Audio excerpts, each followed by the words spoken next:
Hola, hola, ¿qué tal? ¿Cómo están amigos de Urus Radio? Aquí estamos con ustedes nuevamente transmitiendo su programa de la verdadera historia de México. Los saludos, soy Doris. También está con nosotros aquí el profesor Francisco Mendoza, que es quien nos habla de nuestro querido México. Profesor, ¿cómo está? Buenas noches. Licenciada, buenas noches, amigos de Urus Radio, muy buenas noches tengan ustedes. Ojalá se lo estén pasando muy bien hoy día festivo, ya terminó el día festivo, licenciada, mañana todo el mundo a trabajar y a escuelas, etcétera, etcétera, tenemos mucho que hacer, pero bueno, pues fue un fin de semana largo. Estamos aquí cerrando este fin de semana con el tema de hoy, que seguimos todavía con la Guerra Cristera, penúltimo episodio. Muy interesante el día de hoy, licenciada. Sí, sería el episodio número 11, profesor, Ujú. ¿verdad? Ah, ok, el número 11 nos va a estar hablando de los acuerdos. ¿Es así? Sí, totalmente de acuerdo. Pero para algunas personas no son acuerdos, sino fueron arreglos. Entonces, pero oficialmente son los acuerdos. Oh, Pero bueno, ya veremos por qué algunos les llaman arreglos. ok, medio nos comentó usted el episodio pasado, pero el día de hoy vamos a ver de qué se tratan esos arreglos, profesor.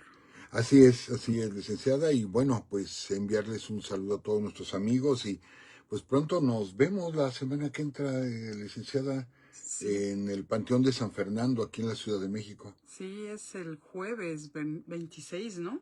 Jueves 26, de este jueves en 8, ahí estaremos a las 5 de la tarde en el Panteón de San Fernando. No es una conferencia, amigos, es una presentación de un libro de un amigo que escribe una novela sobre la vida de Margarita Maza de Juárez y pues nos invitó, para mí es un honor, para nosotros es un honor que nos invite a hacer la presentación de su libro. Vamos a estar ahí en San Fernando. Claro que vamos a hablar y vamos a platicar de Margarita Maza con el autor y pues ahí estaremos. El copo es para 100 personas, ¿verdad? Sí, así es, profesor. 100 personas. Ahí estaremos en San Fernando de este jueves en 8. La entrada es libre, amigos. No hay que registrarse ni nada. Ustedes lleguen y se sientan cómodamente. Muy cómodamente, pero sí, el que va a presentar el libro es el profesor, ¿eh? Bueno, sí lo voy a presentar y a platicar un poquito de Margarita Maza. Sí, bueno. ¿Y qué más, profesor? Algo teníamos que decir de ese día, que posiblemente, bueno, como son 100 lugares, les pedimos lleguen temprano, amigos. Es posible también que si se llena el número de sillas, creo que son son sillas que ponen, ¿verdad? Sí, Entonces, pues se quedarían de pie, no sé, la verdad no sé cómo esté la situación, pero sí, 100 sillas estarán disponibles. así es, licenciada. Y este sábado, no se les olvide, estaremos en Melchor Ocampo, amigos. Ya les habíamos dicho la semana pasada los horarios y sobre qué es lo que va a hablar el profesor. De hecho, tenemos que aclarar algo porque habíamos dicho que iba a hablar del municipio, de la historia del municipio de Melchor Ocampo, pero no, es la historia del personaje de Melchor Ocampo, el personaje histórico. Don Melchor Ocampo, un gran liberal. Hay mucho que platicar de él, una trágica muerte. Pero hay mucho que platicar de don Melchor Ocampo. Y bueno, que este municipio en el Estado de México reciba el nombre de este insigne personaje, pues es un honor y que nosotros nos permitan platicar la historia de don Melchor Ocampo, bueno, será un placer verdaderamente. Esa es una plática. Y la Sí, otra, que por cierto agradecemos al municipio de Melchor Ocampo la invitación. ujú, Y también la otra sería el magonismo y sería, déjeme ver, ay Dios mío, hablando, Centro Tlacopan, en el Centro Tlacopan es Calzada de Guadalupe, esquina Paseo del Rey, es en el fraccionamiento La Alborada. Sería la historia. Ah, no, esta es la historia de Melchor Ocampo. ahí va a ser Melchor Aquí Ocampo. es la historia de Melchor Ocampo. a las 10 de la mañana, amigos. 10 de la mañana en Centro Tlalocan. Ahí nos vemos. Y el magonismo será en Casa de Cultura Maximiliano Sánchez Pérez. ¿A qué hora, licenciada? El magonismo sería a las 2 de la tarde. O sea que nos da tiempo de acabar la primera plática y nos vamos a comer, que seguramente debe de haber una comida exquisita por allá, y más en sábado, amigos. O sea, nos lucimos los fines de semana y con los platillos mexicanos, y ya después nos vamos a dar la siguiente plática, con todo gusto. Ahí nos vemos en Melchor Ocampo este sábado. Sí, ya nos dijeron que sí nos van a invitar comida típica de allá, profesor. Bueno, pues ahí estaremos, ahí estaremos. Y los esperamos, amigos. Y ahora sí, comenzamos con este episodio número 11 de la Guerra Cristera. Así es, amigos. Pues estamos ya muy cerca de terminar. De hecho, hoy terminaríamos oficialmente la Guerra Cristera, pero como la Guerra Cristera no terminó en el 29, sino que continuó todavía en los 30, de esto platicaremos la próxima semana, lo que sería la Segunda Guerra Cristera, que realmente sería la Tercera Guerra Cristera, ya lo habíamos comentado, porque la primera pues fue en el gobierno de de Lerdo de Tejada, cuando los religioneros, entonces ahí sería como la primera cristiada, la segunda sería 26-29 y la tercera en los 30. Pero bueno, no nos metamos en esos problemas. Para muchas personas es la segunda cristera, que es la continuación de la primera, y de esto platicaremos la próxima semana. Si no, pues hoy daríamos finalización, pero todavía hay cosas que platicar. Amigos, sí, junio de 1929. Mientras están realizando batallas, Gorostieta, como habíamos comentado, va avanzando, organiza ya un ejército cristero, está amenazando tomar Zacatecas capital, Guadalajara, Manzanillo, o sea, ciudades muy, muy importantes por la cantidad de habitantes. Y de pronto comienzan pláticas. Pero, amigos, en seis ocasiones, Álvaro Obregón se había sentado a platicar con el clero. En 6 ocasiones. Recordemos eso. A ver, van a decir, y el presidente Calles, sí era el presidente, pero recordemos que Obregón estaba detrás de Calles. Entonces, Obregón ya había entablado pláticas con el clero, con la cúpula del clero, no se habían llegado a ningún acuerdo. Muere Obregón, sale de la presidencia Plutarco Elías Calles, y uno de los encargos que tiene Elías Calles con Emilio Portes Gil es precisamente llegar a un acuerdo. O sea, la verdad es que sí se quería llegar a frenar pues este movimiento que cada vez iba creciendo. Sabemos que el ejército no había aplicado toda su fuerza. Era una zona de operaciones, se le encargó a Saturnino Cedillo por órdenes del general Joaquín Amaro, y sí, ya se estaba utilizando tecnología de ese tiempo, como los aeroplanos, etcétera, armas más largas, cañones, en fin, ya se estaba movilizando, ahora sí el poderío del ejército en ese momento, que lo estaba modernizando el general Amaro. Entonces, los cristeros habían avanzado. Les digo, estaban amenazando ciudades muy importantes, y entonces ya había que intervenir con todo absolutamente. ¿Qué es lo que iba a pasar, amigos? O sea, si de por sí llevaban decenas de miles de muertos, ahora, ¿qué es lo que iba a pasar? Pero aparte, amigos, la noticia de un enfrentamiento religioso habían corrido a través del mundo, ¿sí? Y se tenían noticias en varias partes del planeta, e inclusive, amigos, en algunas ciudades se habían hecho marchas. Por ejemplo, en Francia se realizaron marchas de apoyo a los cristeros, pero no por el catolicismo, no por la fe, sino porque lo que se estaba distribuyendo en el extranjero era que el ejército estaba cometiendo masacres masacres con los religiosos. Eso era lo que se estaba distribuyendo. Y cosa curiosa, amigos, uno de los crímenes que más se comentaba, ¿sí?, a nivel de otros países, era el del padre Pro. Que como lo hemos dicho, efectivamente el padre Pro era inocente. Entonces, vale mencionar que todo esto, amigos, todo esto surge de Italia, ¿sí?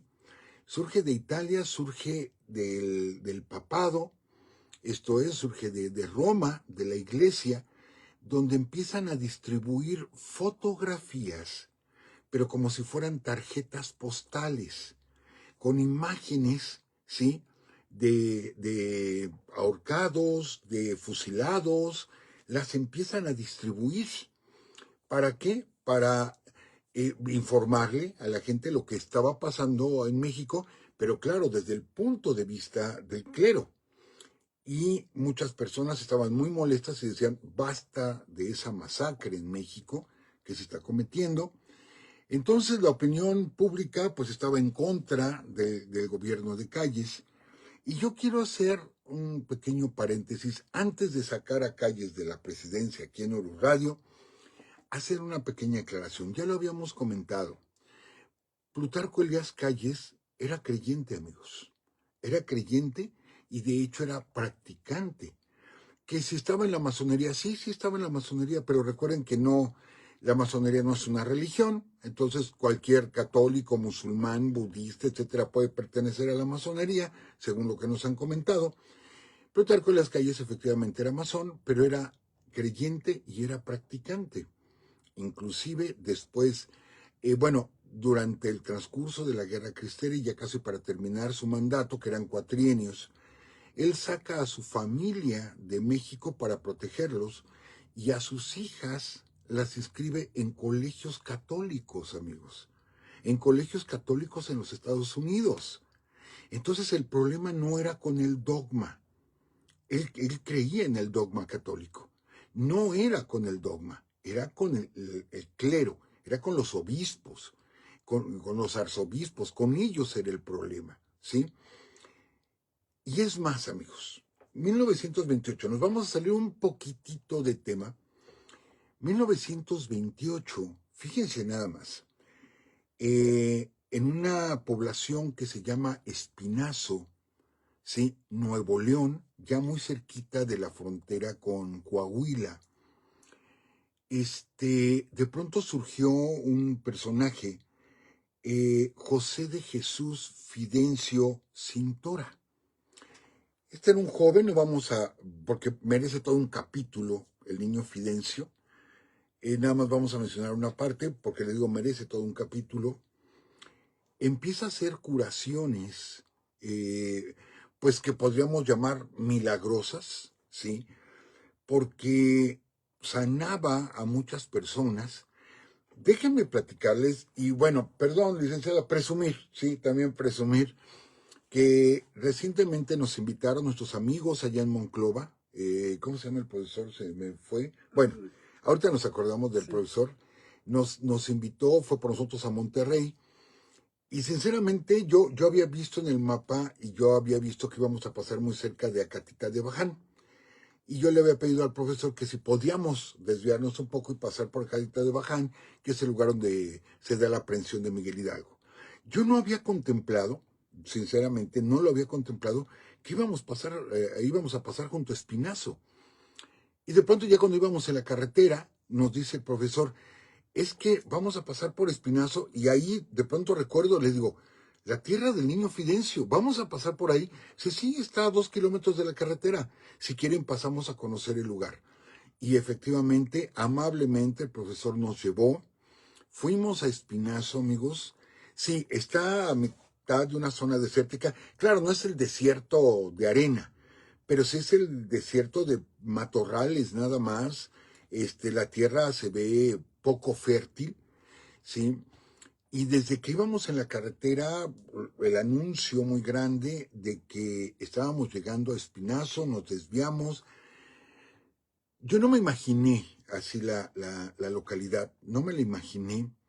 desde la entrada son arcos, arcos, arcos, arcos, todas las banquetas están llenas de arcos, hasta llegar al lugar que ahora es como un templo de devoción al niño Fidencio, que está en el centro del poblado, y donde yo tampoco me esperaba que entramos al templo y en un espacio del templo está la tumba del niño Fidencio. No está en un panteón, sino está en esa misma casa.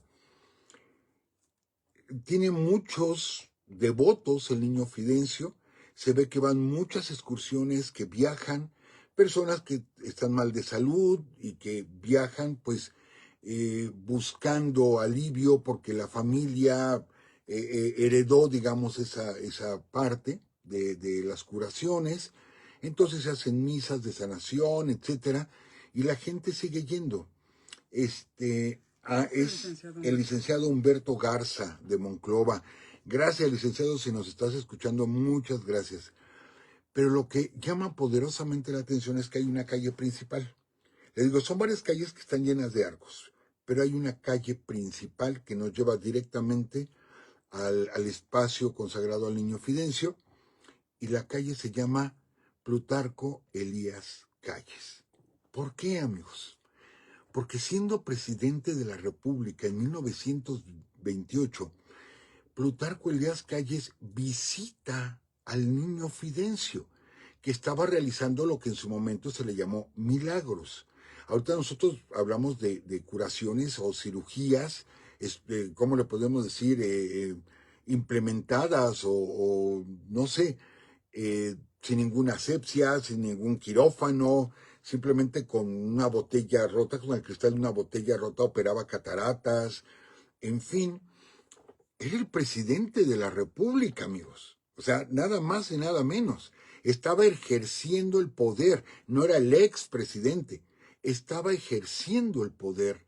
Plutarco Elías Calles viaja en el tren presidencial, que cerca de ahí a unos kilómetros pasa la vía, sí, que va rumbo a Monclova, y ahí para el ferrocarril, no avisó, seguramente a su personal cercano sí, porque imagínense cómo hubiera estado eso, y llega, sí, a Espinazo, Nuevo León, y lo atiende el niño Fidencio. ¿Cómo era considerado? Como un curandero, amigos, como un curandero, que utiliza la fe, que, etcétera, no es reconocido como un santo o algo así por la Iglesia Católica.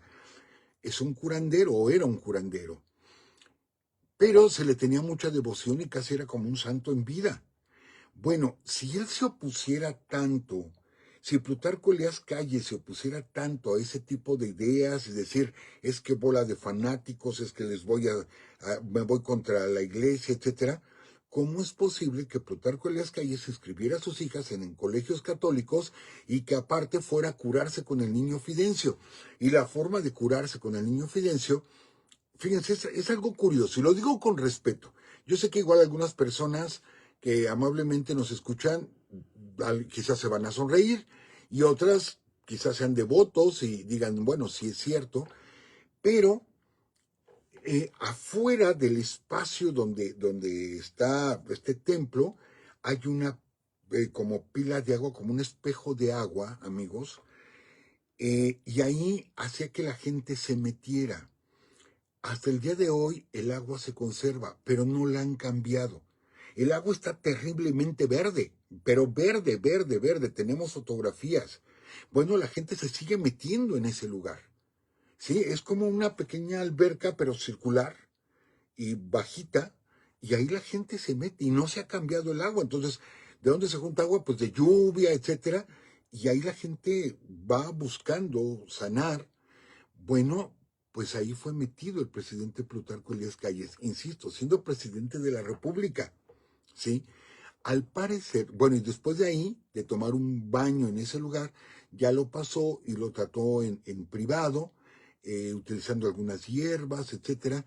Al parecer, y este era un secreto de Estado, el presidente Elías Calles, según rumores, padecía lepra. Y aunque ya se había atendido, recordemos que en México se dieron muchos avances desde el siglo XIX, principios del XIX, bueno, por los 40, avances en contra de la lepra.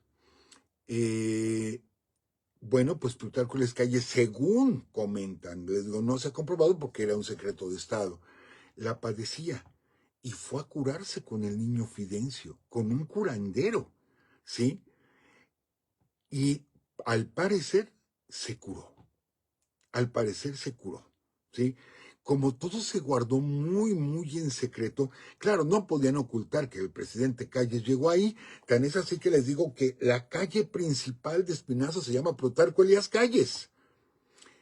Imagínense la fama que ganó el niño Fidencio, que haya ido el presidente Calles, el come curas, el que odiaba todas estas cosas religiosas, haya ido personalmente a curarse ahí, que también pudo haber llamado al niño Fidencio, ¿no? Y decir, tráiganmelo acá al castillo de Chapultepec, que era donde vivía, tráiganmelo para acá, tenía todo el poder, ¿no? Él fue para allá.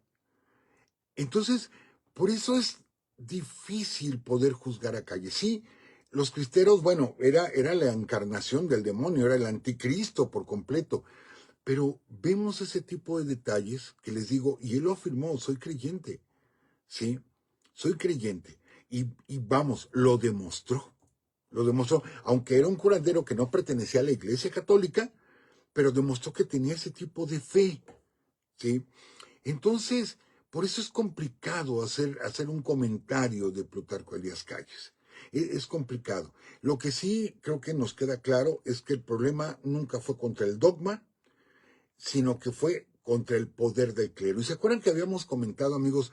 Miren, en la campaña de Vasconcelos contra Emilio Portes Gil, ¿saben cuántos votos sacó Emilio Portes Gil en total? 1.800.000 votos, no, 1.700.000 votos. Fueron los que sacó Emilio Portes Gil y unos cuantos miles José Vasconcelos, que sabemos que hubo fraude electoral. Pero amigos, pocos años antes, cuando comienza este movimiento cristero, se pusieron a recolectar firmas para protestar contra la ley Calles y el clero demostró que juntaba 3 millones de firmas. Y fue y las entregó a la Cámara de Diputados. Unos dicen que 2 millones, de todos modos es superior a la votación de Vasconcelos y Portes Gil. ¿Se acuerdan que comentábamos? Quizá fue un error de estrategia, que el clero mostrara ese poder, tanto poder. ¿Por qué? Porque te junto 3 millones de votos y tú, con todo y tu fraude electoral, no juntaste dos. No juntaste dos y pusiste a otro presidente. Ese era el poder del clero, ¿sí? Y como hemos dicho, esto parece berrinches, un berrinche de un lado y otro berrinche del otro, y de pronto agarra el clero, cierra los templos, con autorización de Pío XI, del Papa, cierra los templos y esto enardece a la gente. Por eso hemos derrumbado algunos mitos. Me acuerdo una serie que hicimos, ¿no? De mitos de la historia de México, donde mencionábamos, ese es un mito. Cuando Plutarco Elías Calles cerró los templos, no los cerró Plutarco Elías Calles, los cerró el clero. ¿Para qué? Para provocar la indignación de la gente. Y después el clero, perdón, pero el clero se lavó las manos, también hay que decirlo. Y los mismos cristeros lo aceptaron, porque fueron muy pocos sacerdotes los que estuvieron a su lado, porque fueron muy pocos obispos, la gran mayoría se exiliaron, se fueron a Cuba, se fueron a Estados Unidos, se fueron a España y dejaron a su grey solas. ¿Quién organiza? Ya lo hemos dicho, ¿quién organiza el levantamiento cristero? La Liga de Defensa de la Libertad Religiosa, ¿sí? La Unión Católica, las Brigadas Femeninas Juana de Arco, ellas son las que organizan la guerra. Sí, no fueron los obispos, por eso lo dijimos muchas veces, nunca hubo una declaración de guerra, simplemente los obispos le pidieron al Papa autorización, cerraron los templos y esto cambió por completo, ¿sí? Y se viene una guerra. Amigos, ¿qué pasa con esto? Pues que está la presión de los norteamericanos, hablábamos la semana pasada de lo que fueron los tratados de Bucareli con Álvaro Obregón, está la presión de los norteamericanos. México está viviendo una guerra religiosa en pleno siglo XX y por medio del embajador norteamericano que fue enviado para eso, cambiaron al embajador para enviar a Morrow, o sea, traer a Morrow para acá, para que solucionara directamente el problema, que no lo solucionó él solo, ¿sí? Lo solucionaron más personas, entre ellos el embajador de Chile y otras personas que son los que solucionaron el problema. Pero les digo, ya había habido acercamientos con Álvaro Obregón y el clero. No se había dado y de pronto, bueno, pues ahora se sientan otra vez, pero ahora con Plutarco, con Emilio Portesil, a indicación de Plutarco, que seguía siendo el poder tras el trono. Hay que solucionarlo. Sí, amigos, y acuérdense lo que comentábamos. En el 29, cuando eso se soluciona, se están firmando los tratados de Letrán, allá en Italia, con el que se funda la Ciudad del Vaticano, ¿sí? Al amparo de Benito Mussolini. Entonces Pío XI estaba como que en otro asunto por todo el poder que estaba perdiendo la Iglesia, y así como, sí, ya, hay que muera, ya firmen, supongo que así fue. No creo que haya dicho el Papa hay que muera, ¿verdad? No lo sé decir en italiano, pero bueno, se para todo esto, amigos. Ya había noticias de que se estaban dando estas pláticas, ya platicamos de Gorostieta, de cómo muere Gorostieta, y un rumor muy fuerte es que Gorostieta no estaba de acuerdo con esa firma porque él como militar sabía que estaban a punto de darle vuelta a la moneda. Él lo sabía. Entonces se piensa, amigos, que Gorostieta fue traicionado.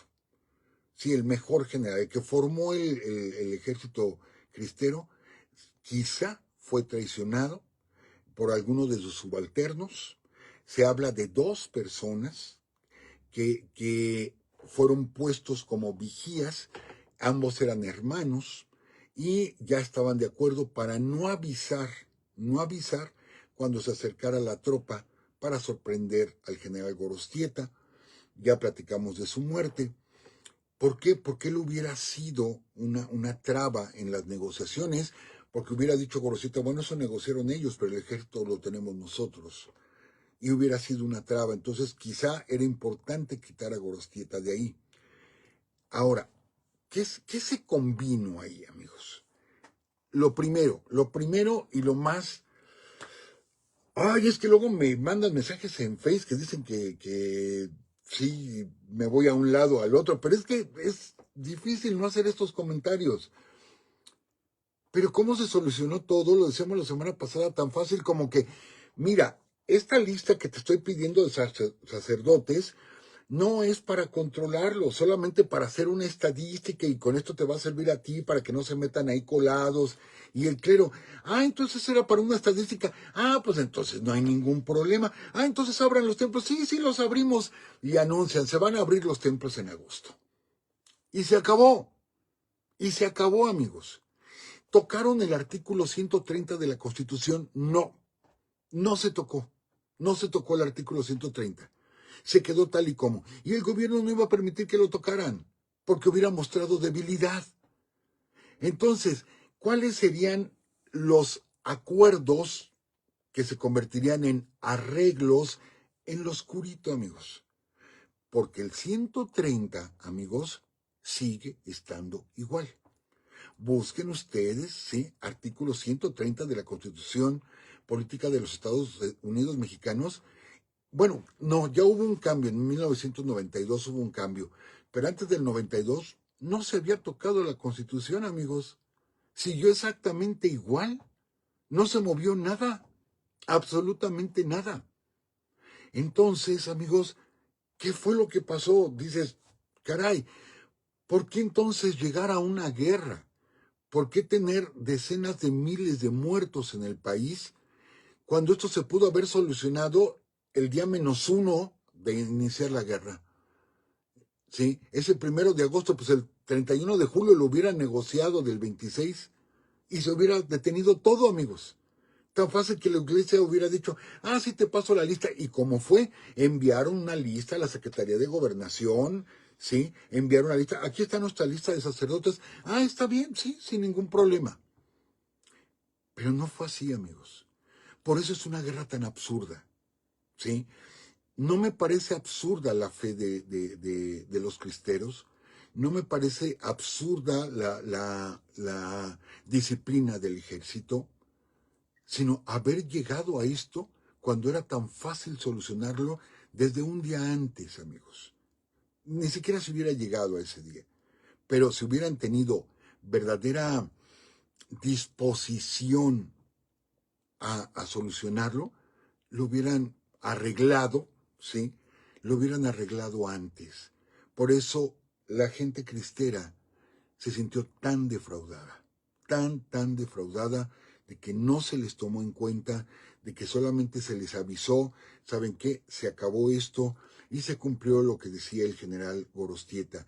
Es que no se puede hacer un trato así porque el gobierno no lo va a respetar y si nosotros entregamos las armas nos van a matar. Amigos, se calcula que murieron, ¿sí? Alrededor de 3,000 cristeros. Quizá está exagerada la cifra. Pónganle ustedes 1,000. Pero ya 1,000 es muchísimo. Uno ya es mucho, ¿sí? Que murieron después de los acuerdos. Y el gobierno dijo, ¿saben qué? Les voy a dar un salvoconducto. Ustedes me entregan su arma, su caballo, y les doy un salvoconducto y se van por ferrocarril, los llevamos a su pueblo, etcétera, etcétera. Pero fíjense las cabezas, ¿sí? Las cabezas, el padre Reyes, Gorostieta, el 14, bueno, murió en manos de los mismos cristeros, el padre Reyes también, pero muere Gorostieta, solamente quedaba Aristeo.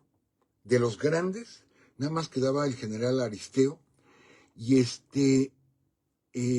Aristeo Pedrosa. Y Aristeo Pedrosa, amigos, se entrega, ¿sí? Era sacerdote, se entrega su rifle, etcétera, etcétera, y apenas 2, 3 días después lo capturan en Arandas, en Jalisco, lo capturan, él muestra su salvoconducto, yo tengo un salvoconducto, no les importó, se lo llevan al paredón y lo fusilan. Y lo fusilan, amigos. ¿Por qué? Porque había que descabezar al movimiento cristero. Había que descabezarlo. Entonces murieron muchos cristeros después de los llamados acuerdos. ¿Por qué? Porque eran un peligro. Eran un peligro para otro levantamiento que no pudieron evitar, porque les digo, en los 30, la próxima semana vamos a platicar de ese levantamiento ya en el sexenio de Lázaro Cárdenas, que aunque fue más corto, en un espacio geográfico más pequeño, pero fue más cruel. Fue más cruel. ¿Por qué? Porque queda esa rabia contenida. Quizá el único personaje fuerte fue Aurelio Acevedo, el general Aurelio Acevedo. Quizá fue el único personaje así muy fuerte que sobrevivió, ¿sí? Y que sobrevivió, muere ya de muy avanzada edad, pero pues fue el único, pero él estuvo en la segunda cristera porque en la primera él no se entregó. Su zona de influencia era Zacatecas y él se va a la sierra y allá se mete y después bajará para la segunda cristera. Entonces es el único de los grandes, así que sobrevive. Todos los demás mueren, un sinfín de jefes militares. Yo quiero agradecer ahorita, sí, públicamente al profesor Gonzalo Trejo, ¿sí? Un saludo al profesor Gonzalo Trejo de Cotija, Michoacán, que nos envió muchos datos, mucha información sobre el general Prudencio Mendoza y sobre el general Jesús Degollado Guízar, que es el que se queda en lugar del general Gorostieta y que es oriundo de Cotija, Michoacán. Pero cosa curiosa, amigos, o sea, fueron nada más 2 jefes, Gorostieta y Jesús Degollado, que es el que firma, ya, bueno, se rinde, entra en la amnistía. Y, amigos, él se rinde, el general Jesús Degollado Guízar se rinde en la población de Cotija, en Michoacán, y se rinde nada más y nada menos, ¿sí?, que ante el general Manuel Ávila Camacho.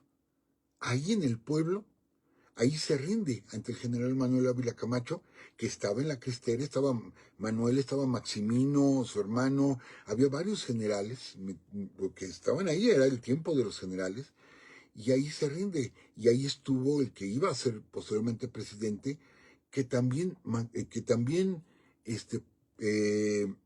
Ávila Camacho se declara creyente,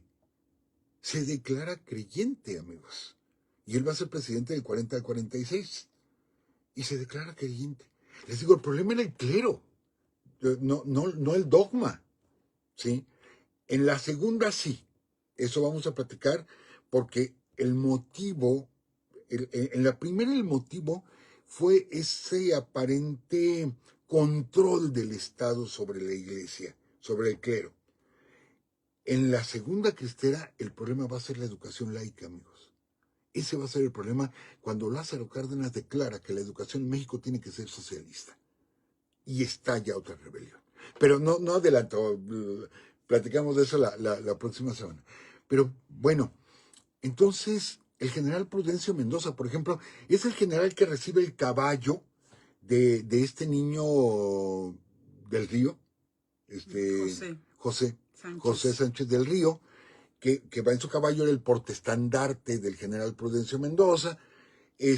Matan al caballo del general y él le da su caballo y le dice, váyase usted, o sea, sálvese usted. Y él se queda ahí, lo agarran, lo torturan, ya platicamos de ello. Es este general. ¿Y qué pasó con él? Amigos, no se sabe. Desapareció. Igual si lo hubieran matado, se hubiera sabido, ¿sí? Pero realmente desapareció. ¿Por qué? Porque muchos jefes cristeros mejor se fueron de México, como Jesús Degollado Guízar, se fue de México, duró muchos años en Estados Unidos, escondiéndose porque los estaban matando. Que algo bien curioso, amigos, Jesús Degollado Guízar viene a ser tío de Marcial Maciel, el fundador de los Legionarios de Cristo y todo este gran escándalo de pedofilia por parte de Marcial Maciel, comprobadísima la pedofilia. Bueno, él era sobrino del último general cristero. La mamá de Marcial Maciel era hermana del general Jesús Degollado Guízar, ¿sí? Entonces, pues viene a ser su tío, Jesús Degollado. Pues él se fue a los Estados Unidos y otros líderes cristeros huyeron porque los estaban matando. Algunos, como en este caso al general Aristeo, ¿sí? Pues lo capturan sin juicio ni nada, lo ponen en un paredón y lo fusilan. Pero a otros los mataron a traición totalmente, sí, o sea, los apuñalaron, en lo oscuro los balaceaban, en fin. ¿Qué hay detrás de todo esto, amigos? Que les digo, se viene un segundo levantamiento. Pero bueno, yo quisiera mencionar un corrido. Hay muchas canciones y corridos alrededor de la guerra cristera, pero yo quiero mencionar uno en especial, el de Valentín de la Sierra, que si ustedes escuchan el corrido, lo grabó Antonio Aguilar y lo han grabado muchos cantantes. Bueno, no muchos, pero es parte de nuestra música vernácula. Y el corrido de Valentín de la Sierra, pues es un corrido cristero, ¿sí? Y Valentín, pues fue un cristero. Entonces se ha hecho como muy popular este corrido. Bueno, amigos, se va a dar, les digo, la finalización. No se mueve el artículo 130. Se empiezan a abrir los templos. En agosto comienzan a abrirse los templos, a sonar de nuevo las campanadas.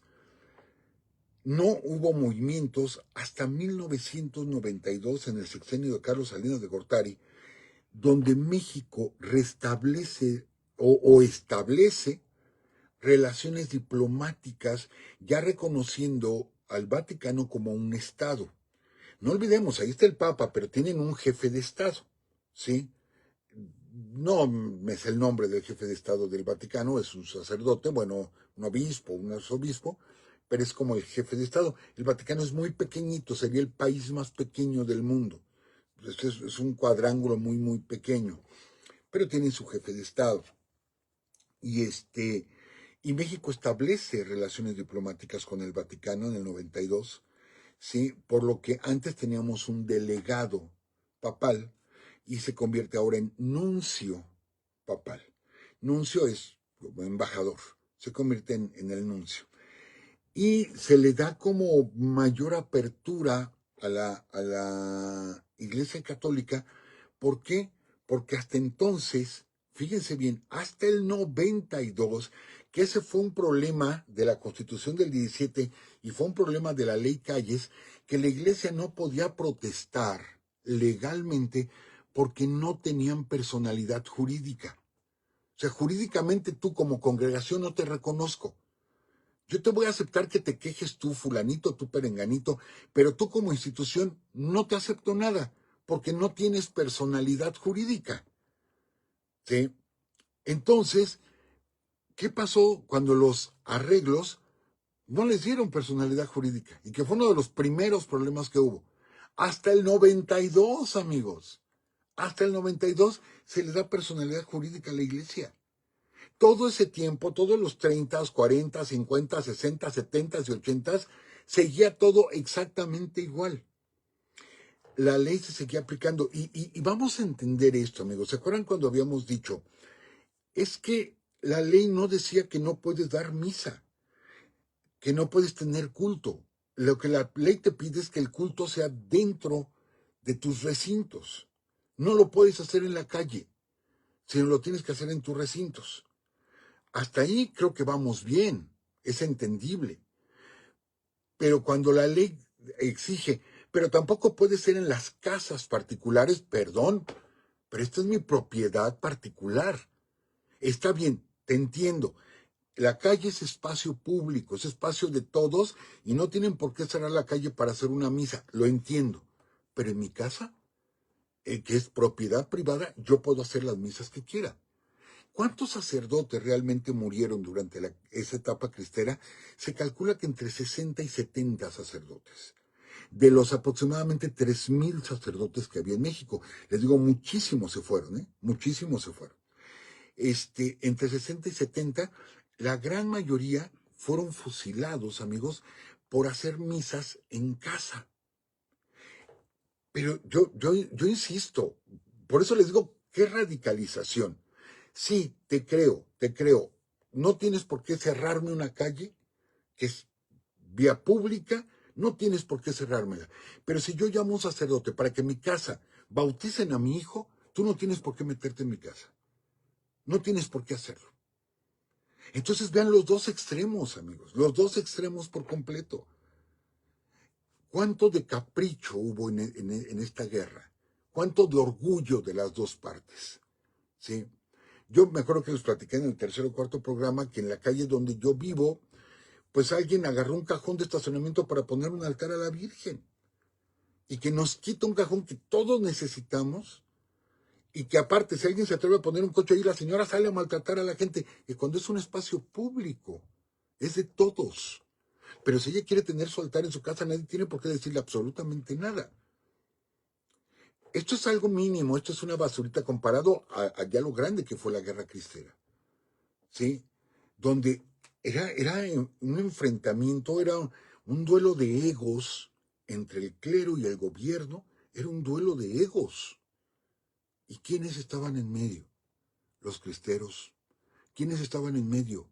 Los soldados, amigos, porque también hubo muchos soldados, ¿sí?, que fueron fusilados porque no quisieron fusilar a un sacerdote. Y recordaremos esta parte. ¿Se acuerdan cuando platicamos la muerte de Miguel Hidalgo? Que aunque ahí estaba como los realistas contra los insurgentes, y al pobre Miguel Hidalgo lo hicieron sufrir. ¿Por qué? Porque nadie se atrevía a darle el tiro a los órganos vitales y mejor le disparaban por un ladito porque yo, soldado, ¿cómo voy a matar a un sacerdote? ¿Sí? Y tuvieron que darle 2 descargas y no moría Miguel Hidalgo. ¿Por qué? Porque ¿cómo le voy a matar? Acuérdense ustedes que en un pelotón de fusilamiento, amigos, un arma tiene una salva. Si van a ser 6, pues 5 están cargadas y una tiene una salva. Y nadie va a saber cuál es el que tiene la salva. Para quedarme yo un poco tranquilo de que a lo mejor fui yo el que no lo maté. Esto es el protocolo en los fusilamientos. Bueno, pues ahora también los militares, muchos eran religiosos, ¿sí? Cumplían órdenes, sí, cumplían órdenes. Pero muchos les dijeron, vamos a fusilar a tal sacerdote. Híjole, mejor apunto para otro lado o me enfermo, y a los que cachaban que no querían hacerlo, pues les formaron consejo de guerra. Y hubo casos de militares muertos por no fusilar a un sacerdote o por no ahorcarlo. Fíjense el extremo, por eso decíamos desde el primer día, esto fue cruel, fue salvaje, salvaje por completo de los dos lados. Y hubo también militares, la otra parte, donde gritaban viva el diablo, viva Satanás, y de lo que gritaban con Gorosieta, ahí está, que va Jesucristo Rey a salvarlo, ¿no? O sea, es la sociedad polarizada. Lo que es triste, amigos, es que estamos en 2026, 100 años después, y todavía seguimos polarizados. Y vemos algunos comentarios, me ha tocado ver algunas conferencias, no voy a decir nombres porque sería como hacerles publicidad, pero hay unos barbarismos históricos, amigos, y lo que más me molesta a mí, ¿sí? Excepto un personaje, y ese sí lo voy a comenzar, el doctor Jan Meyer. Mis respetos para el señor, para el doctor, mis respetos. Es francés, pero tan mexicano. Iba a decir un juego de palabras tan mexicano como el bolillo, pero el bolillo viene de Francia. Entonces, el maestro doctor Jan Meyer, caray, mis respetos. Pero hay otros extranjeros, he estado viendo algunos videos, otros extranjeros, no digo de qué países para que no se identifiquen, hablando pestes de México, hablando pestes del gobierno de hace 100 años. No, ¿qué se tienen que meter? O sea, ¿qué se tienen que meter? Que hablen de la historia, sí, a ver, nárrame la historia si tú quieres, pero hacen críticas personales como las que luego yo me atrevo a hacer aquí en Uru Radio, pero porque yo soy mexicano, es mi historia. Pero de veras, híjole, ofende, ¿no? Hubo por ahí alguien, amigos, no voy a decir, insisto, el nombre, pero hubo alguien que haciendo la historia calificó a los chinacos que son los que enfrentaron, ¿sí?, la intervención francesa, los calificó de ignorantes y de engañados.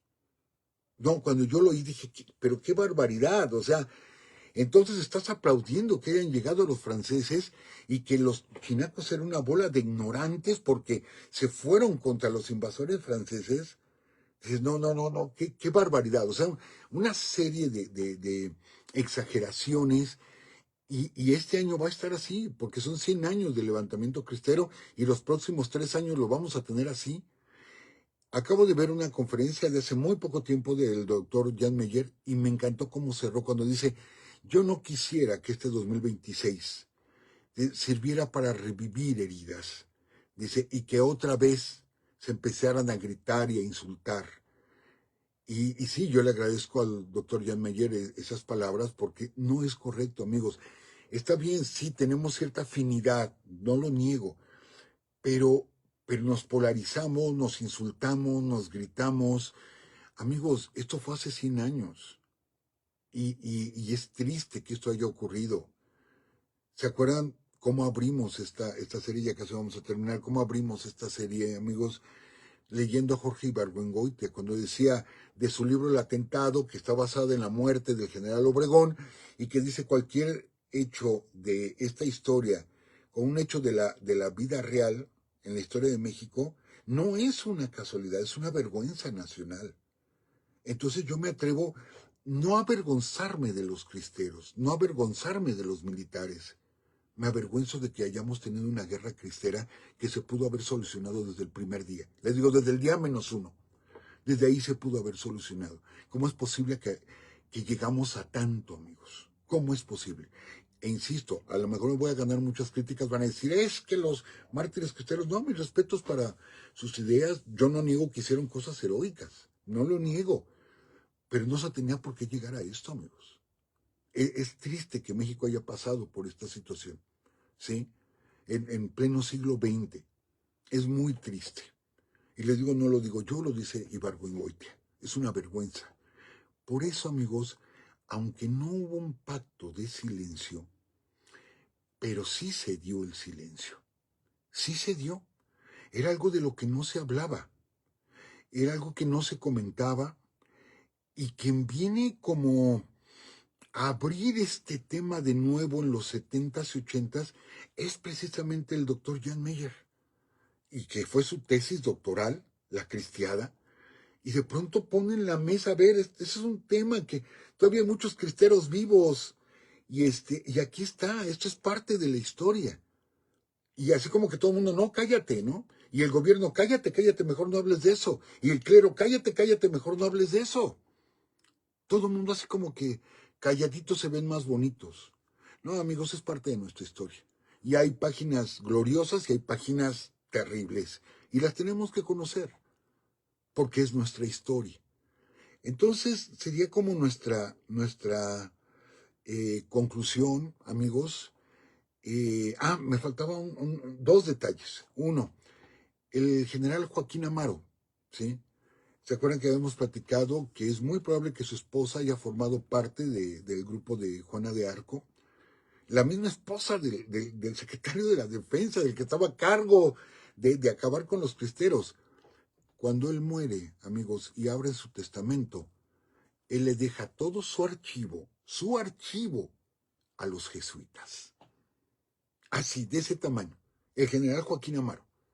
Su archivo y uno de sus hijos se lo entrega a los jesuitas. El archivo donde viene todo lo de la guerra cristera, etcétera, etcétera, lo entrega, amigos. Por eso les decía, es que de pronto, es que eran comecuras. No, no eran comecuras, eran religiosos también. Insisto, nunca fue el problema con el dogma, por más que nos digan, es que iban contra Cristo Rey, es que iban contra la Virgen. No es cierto, no es cierto. Que hubo gritos, que hubo provocaciones, sí. Que le pusieron un cartucho de dinamita a la Virgen, es cierto, eso es cierto. Que volaron con explosivos el Cerro del Cubilete, sí. Pero no porque no creyeran en Cristo, sino porque no querían que el clero tuviera ese poder, esa hegemonía.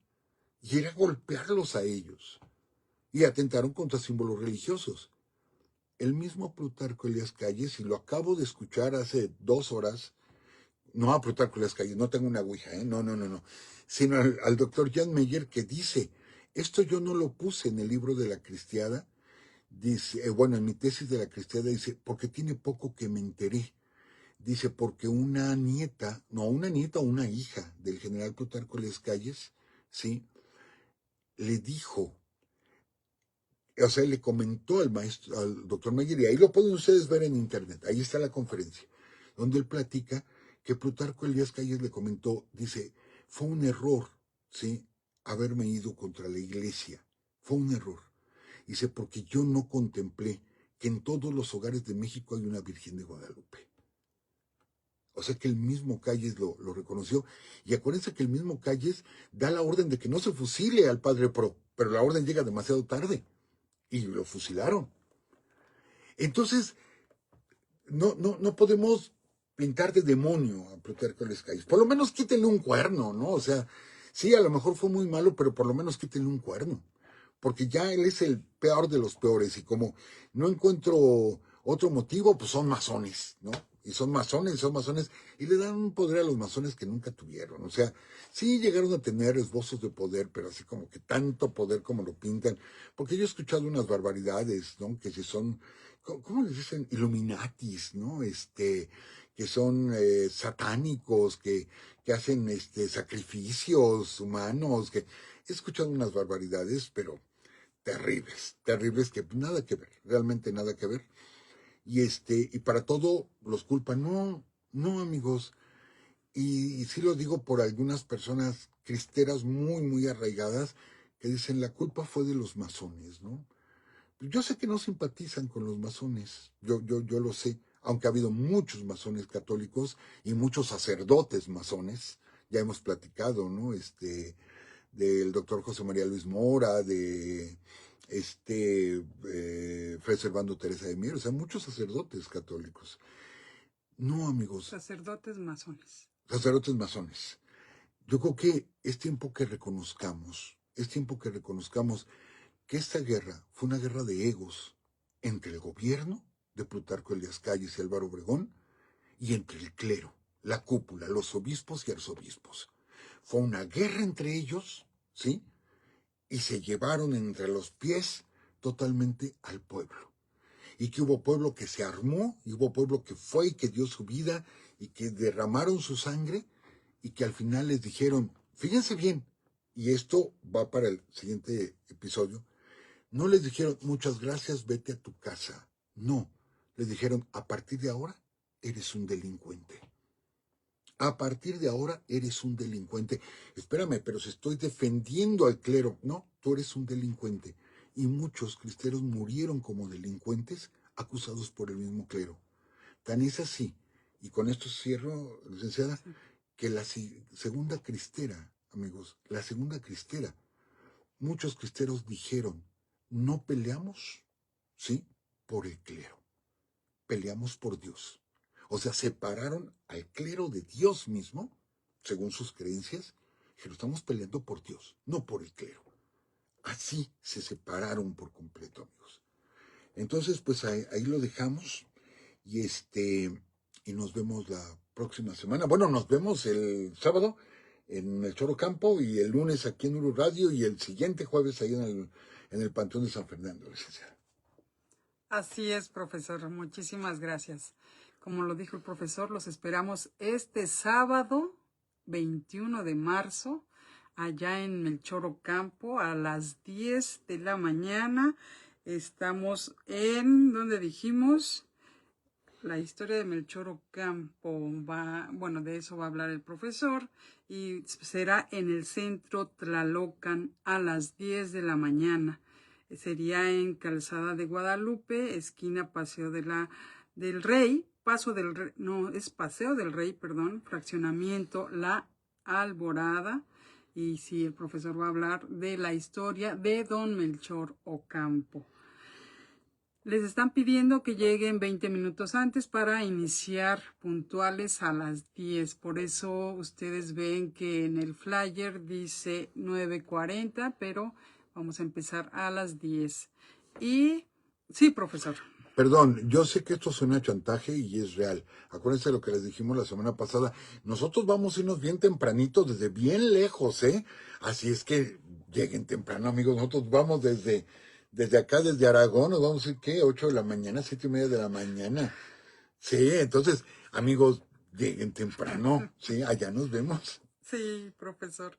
Y luego a las 2 de la tarde, el profesor hablará del magonismo y será en la Casa de Cultura Maximiliano Sánchez Pérez.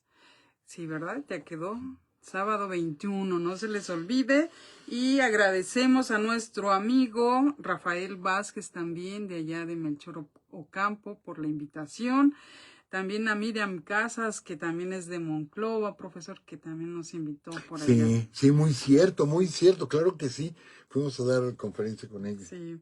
Y bueno, uno de nuestros amigos dice, es Oscar Alejandro de Dávila, que él pone las otras 100 sillas, profesor, para hacer una banquetera en grande. Uy. Pero bueno, no va a ser banquetera, amigos, es un evento que no es de nosotros en sí, pero bueno, ahí vamos a estar. Muchísimas gracias por el ofrecimiento. Pero bueno, si llegan las otras sillas, está perfecto, ¿verdad, Ricardo Gutiérrez? Ay, ya nos están diciendo que ya estamos terminando. Bueno, amigos, nos vamos. Había otra cosa, profesor, que tenía que decir, pero bueno, no recuerdo. Sí, sí, diga, profesor. Es que, bueno, hay unas personas que ya nos confirmaron que van a estar ahí. Nosotros vamos a llegar temprano. Entonces, algunas amistades cercanas, yo les dije, pues lleguen un poquito antes para hacer un pequeño recorrido ahí en el Panteón de San Fernando, porque hay muchas tumbas históricas. Y ahí está la tumba se me olvidó ahorita el nombre de ella, de la fragua,